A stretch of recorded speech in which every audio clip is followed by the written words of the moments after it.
Hello everyone and welcome to Mind Review. I am साक्षी कौशिक और आज की जो वीडियो है वो होने वाली है language development, creative thinking and problem solving के ऊपर. So we have been covering developmental psychology for quite a lot of time now. हमने काफ़ी सारी थ्योरीज ऑलरेडी कवर कर लिए और ये वीडियो लास्ट वीडियो होने वाला है इस सीरीज़ का for developmental psychology. Don't take tension, इस सीरीज़ में तो अभी और भी काफ़ी सारी वीडियोज़ आने वाली है रिसर्च मेथडोलॉजी पे, स्टैटिस्टिक्स पे, ठीक है, एबनॉर्मल साइकोलॉजी पे, स्कूल्स ऑफ साइकोलॉजी पे and a lot of other things. So in today's video we will be discussing कि लैंग्वेज डेवलपमेंट कैसे होती है. ठीक है, कैसे हम जो बच्चे में बैबलिंग और ये सब होती है वो कैसे एक नॉर्मल स्पीच में कन्वर्ट होती है, जैसे अब हम बात कर पा रहे हैं एक रिफाइंड वर्जन ऑफ स्पीच में. देन क्रिएटिव थिंकिंग के क्या स्टेप्स होते हैं एंड प्रॉब्लम सॉल्विंग के क्या स्टेप्स होते हैं. We will be discussing that. So without wasting any further time let us get started and dive into it. So शुरू करेंगे लैंग्वेज डेवलपमेंट के साथ. अब ये जो मैंने कुछ टॉपिक्स आपके सामने डाले हुए हैं ना, कुछ टर्म्स बेसिकली डाली हुई हैं. These terms are very important for you to know. ठीक है, अक्सर हम लोग इन टर्म्स में कंफ्यूज हो जाते हैं बट एमसीक्यूज में काफ़ी ज़्यादा पूछी जाती हैं. So make sure you know these terms. और मैंने ऑर्डर में डाली है. देखो, फोनीम क्या होता है? Phonemes are the basic unit of sound in a language. तो बेसिकली जो भी आप लैंग्वेज बोल रहे हो, जैसे फॉर एग्जाम्पल मैंने वर्ड बोला डे. ठीक है, डे कैसे हम लिखते हैं? DANY. ठीक है, मैंने वर्ड बोला डे और मैंने दूसरी जगह वर्ड बोला कार. ये दोनों वर्ड्स अलग अलग वर्ड्स हैं बट इन दोनों वर्ड्स में एक चीज कॉमन क्या है कि दोनों के बीच में ए तो आ रहा है, लेकिन the pronunciation of A in the word day is different from the pronunciation of A in the word car. है ना, इस कार में आ रहा है और डे में ए आ रहा है.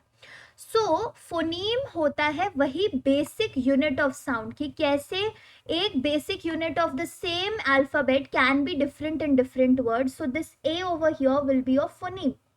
ठीक है, तो basic unit of sound in a language is known as phoneme. On the other hand morphemes क्या होता है? The basic unit of meaning within a language. तो किसी भी वर्ड के अंदर, किसी भी लैंग्वेज के अंदर एक बेसिक यूनिट ऑफ मीनिंग क्या है? तो फॉर एग्जाम्पल वर्ड है प्लेइंग. ठीक है, क्या होता है? PLAYING. सो प्लेइंग वर्ड है. अब इस प्लेइंग वर्ड में दो मॉर्फीम्स हमको मिल जाएंगे. एक तो प्ले है PLAY और दूसरा मॉर्फीम क्या है? ING. So these are the two morphemes in the word playing. तो मॉर्फीम होते हैं कि किसी भी वर्ड में, किसी भी लैंग्वेज में बेसिक यूनिट ऑफ मीनिंग क्या है. अब डे में तो कोई मॉर्फीम है नहीं क्योंकि पूरा डे एज इट इज एक वर्ड है जो सेंस मेक कर रहा है.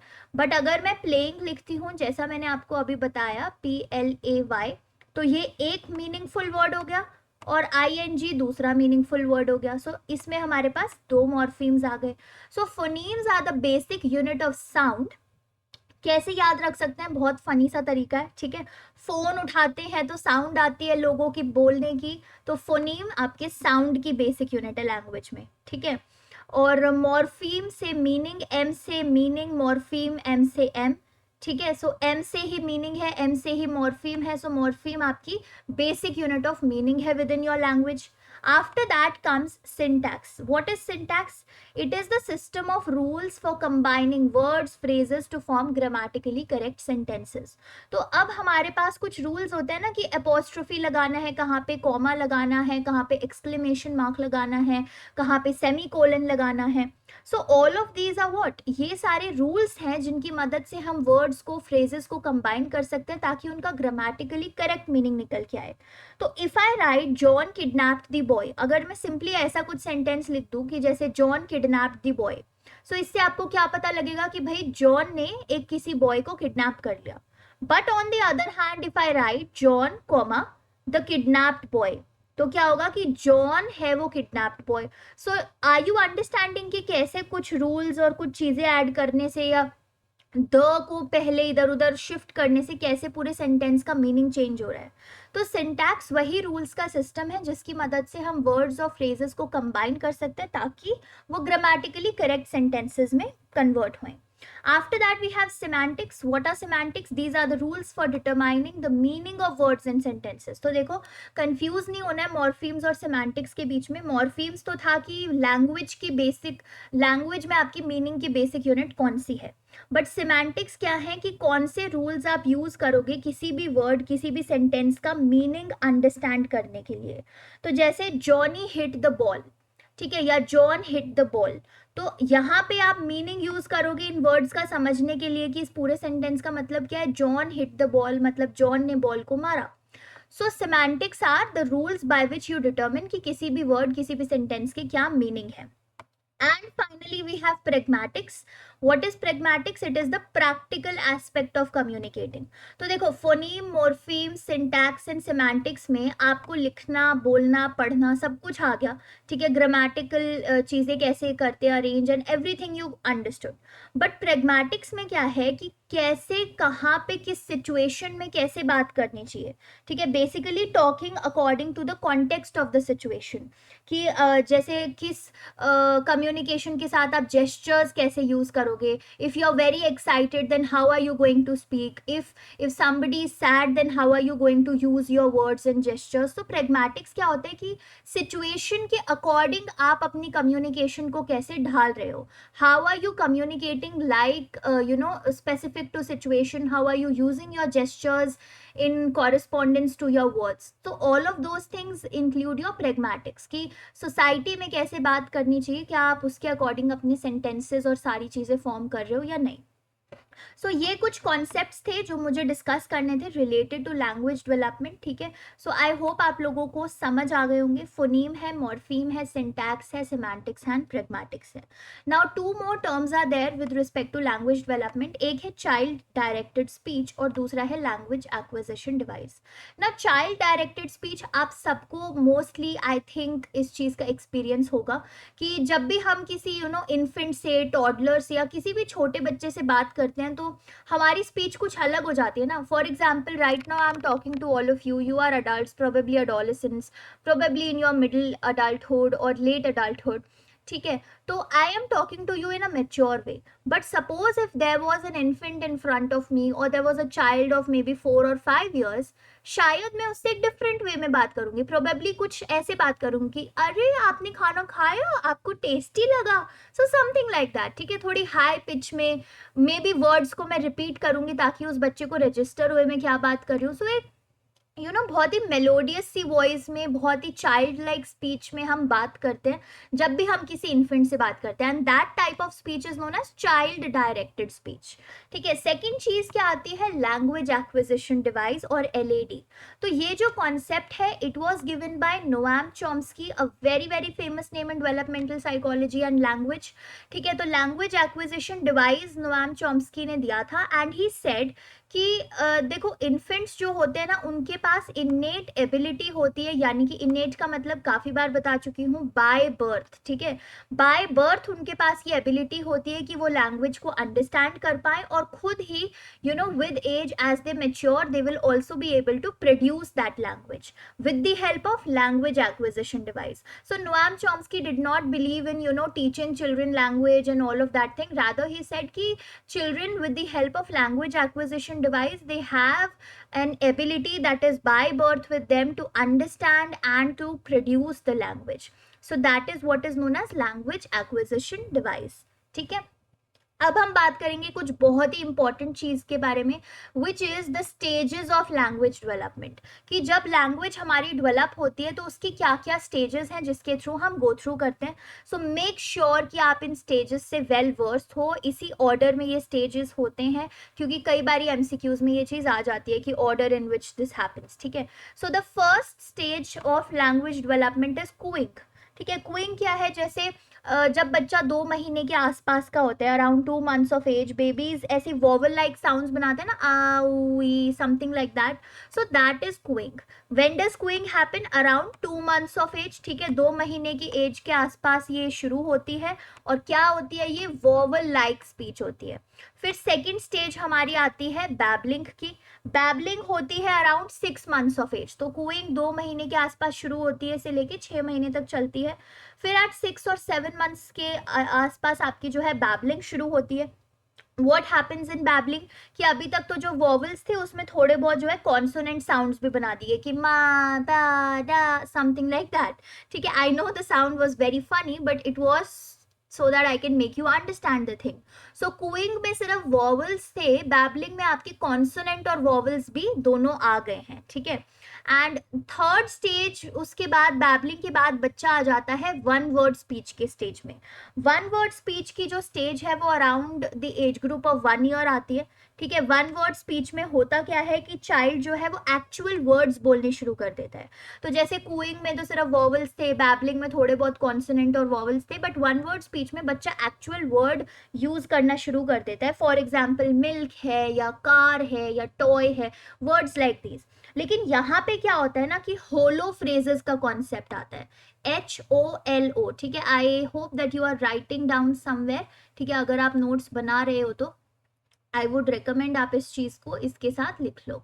My handwriting has gone very very bad, but it's all right till the time you understand it. ठीक है, तो ये है holophrases. Holophrases is a characteristic of one word speech stage. यहाँ पे होलो फ्रेज का मतलब क्या है कि instead of saying the whole phrase बच्चा सिर्फ एक वर्ड ही बोल देता है. जैसे इंस्टेड ऑफ सेइंग कि यू नो मुझे थोड़ा सा दूध दे दो, बच्चा वुड से दूध, बस that's it. So instead of saying I want some milk, the child might say just milk. ठीक है, and you have to just understand magically कि अच्छा इसको मिल्क चाहिए. ठीक है, so that is your one word speech कि एक ही वर्ड में वो अपना काम जो है खत्म कर रहे हैं बोल के. And but the thing is distinguished कैसे है ये बाकी दो स्टेजेस से कि यहाँ पे बच्चे का कंप्लीट वर्ड बोलना शुरू हो चुका है. And then comes the fourth stage. The fourth stage is the stage of telegraphic speech. ठीक है, ये अराउंड 1.5 ईयर्स या 2 ईयर्स के आसपास जो है टेलीग्राफिक स्पीच आती है. यहाँ पे क्या होता है कि जो बच्चे होते हैं वो वर्ड्स को आपस में जोड़ना शुरू कर देते हैं ताकि वो शॉर्ट और सिंपल सिंपल सेंटेंसेस जो है बना पाए. सो वन वर्ड स्पीच में तो सिर्फ वर्ड्स निकल रहे थे उनके मुंह से, देयर वर नो सेंटेंसेस. लेकिन टेलीग्राफिक स्पीच में वो शॉर्ट और बहुत ही सिंपल सेंटेंसेस भी बनाना शुरू कर देते हैं. बट द थिंग इज कि वो सिर्फ उन्हीं वर्ड्स को यूज करते हैं अपने सेंटेंसेस में जिनमें एक्चुअल मीनिंग है. ठीक है, जो एक्चुअली इंपॉर्टेंट है. So if you would, I don't think that you would remember that thing, but बहुत पहले टेलीग्राफ्स होते थे, टेलीग्राम्स होते थे जो you know people used to send to each other. जब फोन वगैरह इतना जैसे आजकल वाईफाई है, व्हाट्सएप है, that was not there. So telegrams होते थे that you people used to send, और हर एक टेलीग्राम में जो है ना हर एक वर्ड का बहुत ज़्यादा पैसे लगते थे हर एक वर्ड के. So what people used to do is कि वो सिर्फ इंपॉर्टेंट वर्ड्स डाल देते थे कि अगर हमें यू नो मैसेज में तो जैसे हम आजकल पूरी स्टोरी की स्टोरी बना के लिख के भेज देते हैं कि this is what happened and that's how everything did and all of that thing A to Z हम लिखते हैं. बट टेलीग्राम्स में क्या होता था कि सिर्फ जो आपके लिए इंपॉर्टेंट वर्ड्स है कि कम अर्ली, बस कि अगर किसी को जल्दी से बुलाना है तो कम अर्ली, दैट्स इट. सो बहुत जो इंपॉर्टेंट वर्ड्स हैं सिर्फ वही ऐड होते थे. सो that is what is happening in telegraphic speech also कि बच्चा वर्ड्स को कंबाइन तो कर रहा है, शॉर्ट और सिंपल सेंटेंसेस तो बना रहा है, लेकिन सिर्फ उन वर्ड्स को इंपॉर्टेंस दिया जा रहा है, उन वर्ड्स को सेंटेंस में ऐड किया जा रहा है जो एक्चुअल मीनिंग कैरी करते हैं. फॉर एग्जाम्पल अगर उन्हें अपनी मम्मा को बोलना है कि mamma let's go to the park, so maybe they will just say mamma go park, that's it. तो बीच के जो कुछ यू नो वर्ड्स थे, ग्रामेटिकल वर्ड्स थे जो ज्वाइन कर रहे थे इस पूरे सेंटेंस के बाकी वर्ड्स को, that mumma let's go to the park, तो वो लेट्स और टू द सारा मिस कर दिया क्योंकि इंपॉर्टेंट वर्ड्स क्या थे जो एक्चुअल मीनिंग कैरी कर रहे थे, वो था mamma go and park. So mamma go park. So that is what telegraphic speeches. And finally comes the stage of using whole sentences. As you would have guessed, जो ये है यहाँ पे क्या है, child अब अपने almost preschool years में होता है. ठीक है, और धीरे धीरे अब वो ग्रामेटिकल टर्म्स को भी यूज़ करना सीख जाता है, उनकी वोकैबुलरी में भी इंक्रीज होता है. जो वर्ड्स आप देखोगे कि आपको लगेगा कि अरे इन्होंने तो कितने सारे नए वर्ड्स सीख लिए हैं. And gradually they will be able to form their complete whole sentences as we are forming right now and we are talking right now. तो ये कुछ आपकी स्टेजेस हैं लैंग्वेज डेवलपमेंट की. कूइंग से शुरू होते होते होल सेंटेंसेस तक कैसे एक बच्चा पहुंच रहा है. ठीक है, सो आई होप आपको ये सारी चीज़ें क्लियर है. And the last thing that we will be discussing in language development is the relationship between language and thought. ठीक है, तो ये 3 थ्योरिस्ट थे. इन तीनों थ्योरिस्ट ने कहीं ना कहीं इस चीज पे काफी काम किया था कि हमारी जो लैंग्वेज होती है और हमारे जो कॉग्निशन होते हैं, cognition again once again I will be telling you क्या है, thought processes, decision making, all of these things come under your cognition. So हमारे थॉट में, हमारे कॉग्निशन में और हमारे लैंग्वेज में क्या रिलेशनशिप है। आपने सुना होगा ना, कई लोग बोलते हैं कि बोलने से पहले आपको सोचना चाहिए, सोचो और उसके बाद बोलो। कई लोग सोचने से पहले ही बोल देते हैं। So what did different theorist से, क्या हमारी लैंग्वेज हमारे थॉट को डिटर्मिन करती है या हमारी थॉट हमारे लैंग्वेज को डिटर्मिन करती है, what is it. So Jean पियाजे, जिन्होंने if you remember cognitive development theory दी थी, which we have also previously studied. If you have missed that part, you can go on to the playlist of Let's Crack It series और उसमें आप पुरानी videos access कर सकते हैं easily. सो Jean पियाजे ने बोला कि कॉन्सेप्ट्स जो है वो लैंग्वेज डेवलपमेंट में एड करते हैं, यानी कि हमारे जो कॉग्निशंस हैं, हमारे जो थॉट्स हैं, हमारी जो चीज़ों के रिलेटेड कॉन्सेप्ट्स हैं, वो हेल्प करेंगे हमारी लैंग्वेज के डेवलपमेंट में। जैसे कि जीन पियाजे ने एक एग्जाम्पल भी दिया था कि जो बच्चा है उसको पहले मदर का कॉन्सेप्ट पता होना चाहिए before the child will actually learn to say mamma और mother. So that is what the viewpoint of Jean पियाजे वाज, कि आपका पहले कोई कॉन्सेप्ट होना चाहिए माइंड में किसी भी चीज से related, and if you have a concept related to something, only then your language will develop for that particular thing. So Jean पियाजे ने तो क्लियरली बोल दिया कि भाई कॉग्निशन जो है हमारी लैंग्वेज को डेवलप कर रहा है, कॉग्निशन हमारी लैंग्वेज को इन्फ्लुएंस कर रहा है। बट लेव वाइगोट्स्की, जिन्होंने सोशियो कल्चरल थ्योरी दी थी हमारी कॉग्निटिव डेवलपमेंट की, once again which was different from what Jean पियाजे डिड, अगेन लेव वाइगोट्स्की ने यहाँ पे भी कुछ डिफरेंट बोला पियाजे से, एंड ही सेड कि it is the language that helps us in developing our concepts. तो जीन पियाजे ने तो बोला था भाई कई कॉन्सेप्ट्स होने चाहिए और कॉन्सेप्ट्स ही हमारी लैंग्वेज के डेवलपमेंट में हेल्प करेंगे, बट लेव वाइगोट्स्की ने बोला कि नहीं, ऐसा नहीं होता, रादर हमारी लैंग्वेज होनी चाहिए और वो लैंग्वेज ही हमारे कॉन्सेप्ट के डेवलपमेंट में भी मदद करेगी और एक बच्चे को सोशली कैसे बिहेव करना चाहिए उसको भी एड करेगी। And then the next and the very famous hypothesis was given by Sapir and Wolf. Full name क्या है इन लोगों का, एडवर्ड सपीर, ठीक है, एडवर्ड सेपायर और Sapir, I don't know how to pronounce this name, and Benjamin Lee Whorf. So ये दो अलग अलग इंडिविजुअल्स थे जिन्होंने हाइपोथेसिस दी थी, linguistic relativity hypothesis. Most of the times Benjamin Lee Whorf का ही नाम एसोसिएटेड होता है इस हाइपोथेसिस से। So in case if you get any kind of an MCQ that who gave the linguistic relativity hypothesis, so it is Benjamin Lee Whorf, ठीक है। या फिर रिवर्स क्वेश्चन आता है कि बेंजामिन ली वॉर्फ ने क्या बोला था लैंग्वेज और थॉट के रिलेशनशिप के बीच में, so it was given by linguistic relativity hypothesis. और इन्होंने कुछ सिमिलर बोला था जो वाइगोट्स्की ने भी बोला था कि लैंग्वेज हमारी कॉग्निशन को डिटर्मिन करती है। So that is what linguistic relativity hypothesis says, and Benjamin Lee Whorf and Edward Sapir also say कि हमारी लैंग्वेज ही कंट्रोल करती है हमारे थॉट प्रोसेस को, कॉग्निशन को, लैंग्वेज ही डिटर्मिन करती है हमारे कॉन्सेप्ट्स को और सारी चीज़ों को, ठीक है। So these are some view points that the theorist have on relationship between language and thought. Now अब हमने लैंग्वेज डेवलपमेंट के बारे में काफी सारी चीजें पढ़ ली है, let us move on to study problem solving. तो problem solving, what do you think problem solving is according to you. तो हमारे सामने कोई भी प्रॉब्लम आती है, प्रॉब्लम कुछ भी हो सकती है, ठीक है। प्रॉब्लम कैन बी कि एग्जाम में अच्छे मार्क्स नहीं आए, प्रॉब्लम कैन बी कि सिलेबस कंप्लीट नहीं हुआ, problem can be related to any family issues, problem can be related to कि प्रोबेबली फ्रेंड से ब्रेकअप हो गया, problem can be related to phone नहीं मिल रहा, any problem can be there, ठीक है। अब ये जो प्रॉब्लम सॉल्विंग का प्रोसेस है उसमें क्या होता है कि कोई भी जो प्रॉब्लम है उसको हम सॉल्व करने की कोशिश कर रहे हैं, उसका एक सोल्यूशन फाइंड आउट करने की कोशिश कर रहे हैं। And John Bransford gave certain steps of problem solving, कि कौन से स्टेप्स से होते हुए यूजुअली हम किसी भी प्रॉब्लम को सॉल्व करते हैं। सो the first step is of course identify. पहले ये आइडेंटिफाई करना जरूरी है कि प्रॉब्लम क्या है। कई बार हमें यही नहीं पता होता that what exactly is the problem, हम किसी और चीज को ही सॉल्व करने पे लगे होते हैं। So first it is important to identify the problem, second it is important to define that problem, क्योंकि आप अगर प्रॉब्लम को डिफाइन करोगे तो आप उसे और इजीली अच्छे से समझ पाओगे।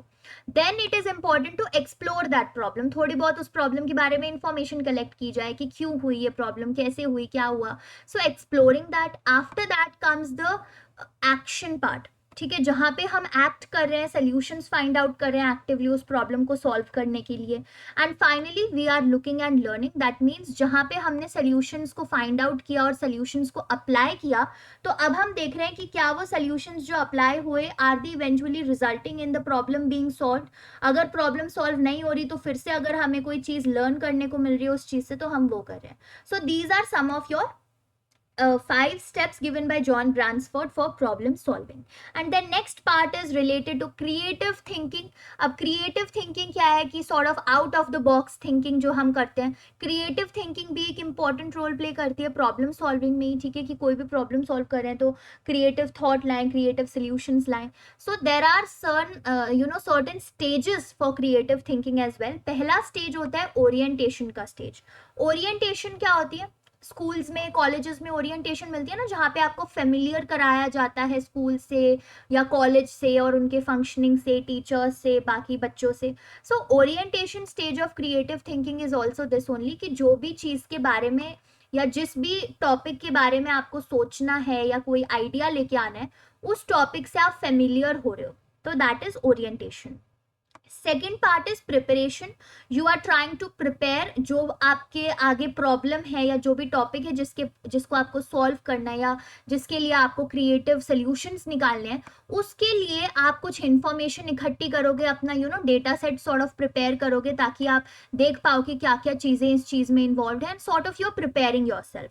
Then is the stage of incubation. Incubation क्या होता है कि आप एक शेल लाइक स्टेज में चले जाते हो, जहाँ पे आप थिंक कर रहे हो, किसी सोल्यूशन के बारे में सोच रहे हो, सोल्यूशन लाने की सोच रहे हो. So you are completely immersed into thinking about solutions and coming up with some creative ideas. तो वो आपका incubation का stage होता है. And then is the stage of illumination. Illumination होता है ना कि एकदम से बत्ती जल जाना, कि अरे तुरंत आइडिया आ गया. So if you have ever seen the Indian dramas or serials, what happens in that? वो लोग बड़ा अच्छे से डिस्प्ले करते हैं इस क्रिएटिव थिंकिंग के कॉन्सेप्ट को, कि किसी भी सीरियल में, फैमिली ड्रामा में सपोज कोई प्रॉब्लम आई, तो पहले जो है फैमिली मेंबर्स को आपस में ओरिएंट कराया जाता है कि भाई ये प्रॉब्लम है, इस बारे में हमें कोई आइडिया सोचना है. फिर उन सारे लोगों को प्रिपेयर किया जाता है, वो लोग इन्फॉर्मेशन ढूंढते हैं कहीं कहीं से कि कैसे हुआ, किसने किसको क्या बोला, and all of that. Then they go into a stage of incubation, की मे बी तेज इधर उधर चल के सोचने की कोशिश करें क्या हो सकता है, कोई बैठ के अपने सोच रहा है क्या सोल्यूशन निकाले, and suddenly some person says कि आइडिया मिल गया. So that is the stage of illumination, जहाँ पे एकदम से insight आता है ना कि I got the idea. illumination सा आता है कि बल्ब सा जलता है, बत्ती सी जलती है sort of, कि I got the idea, I know what we can do, I know the solution. So एक creative thought जो है वो illumination stage में develop हो जाती है. And finally comes the stage of verification. What happens in verification is that whatever creative idea you have got, you try to verify that कि क्या ये work करेगा भी कि नहीं, practical है कि भी नहीं ये आइडिया जो आपके सामने प्रॉब्लम आई है उस पर अप्लाई करने के लिए. So these are some of the stages of creative thinking. Once again I would really request all of you to make sure कि आप इन स्टेजेस को इसी ऑर्डर में याद रखें. ठीक है, ओरिएंटेशन है, आप प्रिपेयर करते हो, इंक्यूबेट करते हो, एल्यूमिनेशन होती है आइडिया की, and you verify that idea. Okay, so that is all for today's video. हमने आज लैंग्वेज डेवलपमेंट डिस्कस किया है, प्रॉब्लम सॉल्विंग डिस्कस किया है, एंड क्रिएटिव थिंकिंग के कुछ स्टेप्स डिस्कस किए हैं. Thank you so much for watching the video till here and investing your time. I am really grateful. And with this video we also cover your developmental psychology paper. तो अभी तक हमने काफ़ी सारे paper cover कर लिए. Once again if I tell you, तो bio psychology covered है, जनरल साइकोलॉजी कवर्ड है, इंडस्ट्रियल एंड ऑर्गेनाइजेशनल साइकोलॉजी को भी हम कवर कर चुके हैं. ठीक है, सोशल साइकोलॉजी हमने कवर कर लिया है, पर्सनालिटी का पेपर कवर्ड है, and now we have also covered the paper of developmental psychology. So ये लेट्स क्रैक इट सीरीज थी जो साइकोलॉजी एंट्रेंसेस के लिए फोकस थी. 27 जून को we started. Every day I have been posting 2 videos just for you all, and I really hope that कुछ benefit आपको मिल रहा होगा, या तो नए कॉन्सेप्ट्स सीखने में या फिर अपने ऑलरेडी लर्नड कॉन्सेप्ट्स को रिवाइज करने के लिए. And side by side I am also posting MCQs on Instagram, so you can follow me there @mindreview1 ID है. ठीक है, तो आप वहाँ पे फॉलो कर सकते हो. स्टोरीज में डेली MCQ अपडेट मैं डाल रही हूँ आजकल. एंड आज शाम वाली वीडियो से हम शुरू करेंगे रिसर्च मेथोडोलॉजी के पेपर को, ठीक है। सो अब कुछ ही पेपर रह गए हैं। रिसर्च मेथोडोलॉजी का पेपर है schools of psychology, statistics and your clinical psychology. So these are some of the papers that we have to cover. So till then, have a very good day. Stay subscribed to Mind Review. अगर अभी तक subscribe नहीं किया और video देख रहे हो तो प्लीज यार सब्सक्राइब भी कर दो. आई थिंक कुछ ना कुछ बेनिफिट आपको मिल रहा होगा if you are still watching the video till here. And we'll meet in the next video. Have a good day. Take care and bye bye.